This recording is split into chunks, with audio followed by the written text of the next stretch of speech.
Alright, so just wanted to give everybody a quick idea on how I do my pots. This is an already finished one right here.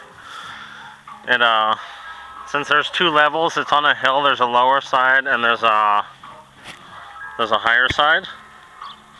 I tend to I cut it in half here, so this side can be more level.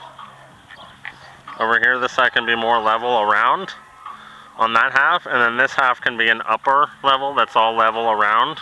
That way the water doesn't run off if you give it too much.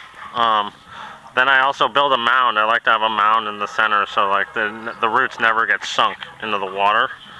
So I don't know if you guys can see. It's kind of like a mound comes down, then it goes up, and then there's another mound that comes down, and there'll be another little mound right here in the center, and that will allow the water to collect here as well and be distributed down.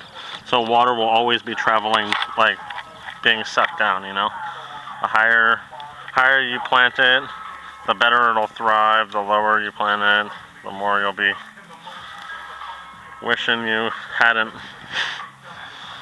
I don't know. I know there's a little saying for that, but I don't know what it is. But for me, I've just noticed. And so I'm doing this double mound thing.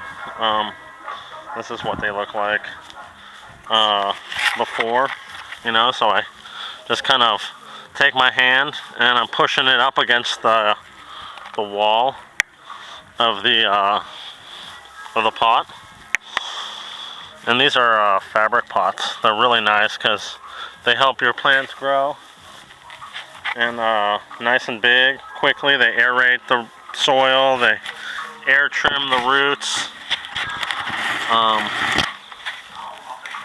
Overall, I've had a good experience with them. I've used them for the last couple of years. Garlic, everything I've put in the ground, done better than everybody else's.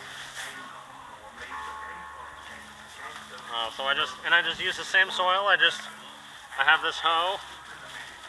My hoe, put her to work, and I just till it myself. I normally break up the soil, and then I add my amendments to it.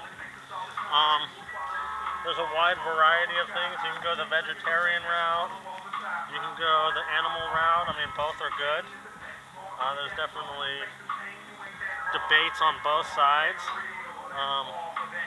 But as far as I'm concerned, animal products are also made from earth.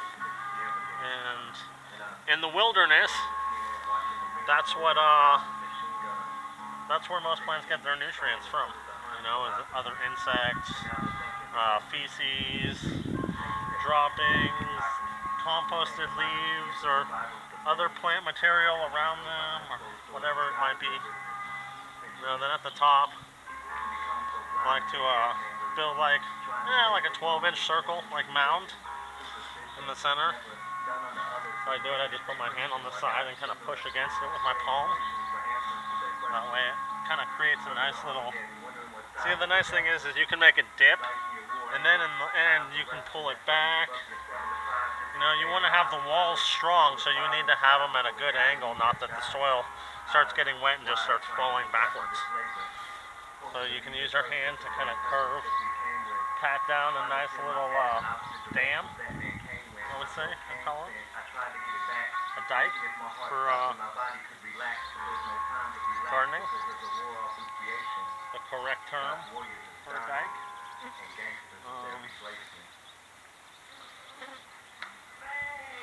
This right here is a little bit, so I'm going to have to reshape it because I want the mound to kind of curve right into the swallow of the dip, so I need to build it up some. Sometimes it takes more than ever. I'm kind of a perfectionist, If I'm going to be doing it, I might as well do it the right way and make it work for the plants as well as me, This technique has worked. Since this pot seems to be a little bit more level, I'm not as concerned with breaking it in half, but I don't want to lose any soil. So the problem is like when there's a dip in the pot, I end up losing soil. So I create this mound thing, and then I just kind of push it out to the distance I want it. Scrape off the top, you know, fill it in a little bit. When I bring the plant out here to put it in, I'll be able to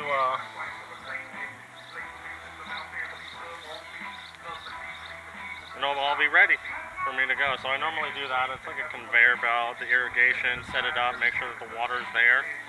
Eventually, the line will come across here like this, and this will sit like in the middle, and that'll be the first ring.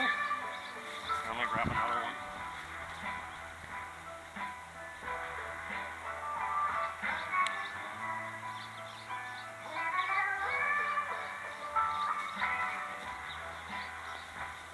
And I got this bigger ring, and the bigger ring fits in the center right there in the next lump, if you guys can see that.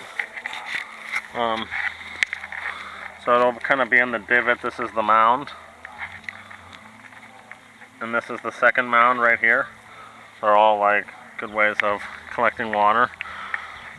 You know, you think that the plant is still going to be planted down here, like over there on a mound, so the double mound always normally works really well. Soil-wise, if you're really concerned,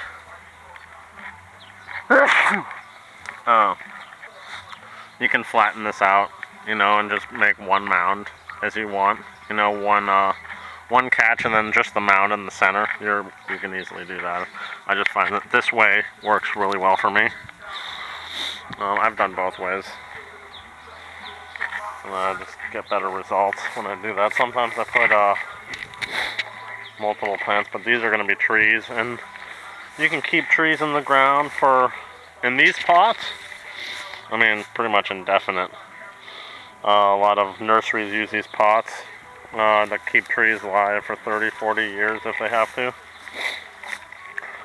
Stimulate the growth. There's also air pots. You can get different sizes. They're also amazing. Make little balls of roots, and so when you take it off, it just gets in the ground, shoots off, you know. Same way with these. Eventually, you know, you think the back starts deteriorating, you either have to transplant it or put it in a new pot. I mean, I got a hay fever really bad, but they're great for that. These were only like 33 bucks a piece. I believe it's a good investment, you know. I've had just great results with them all.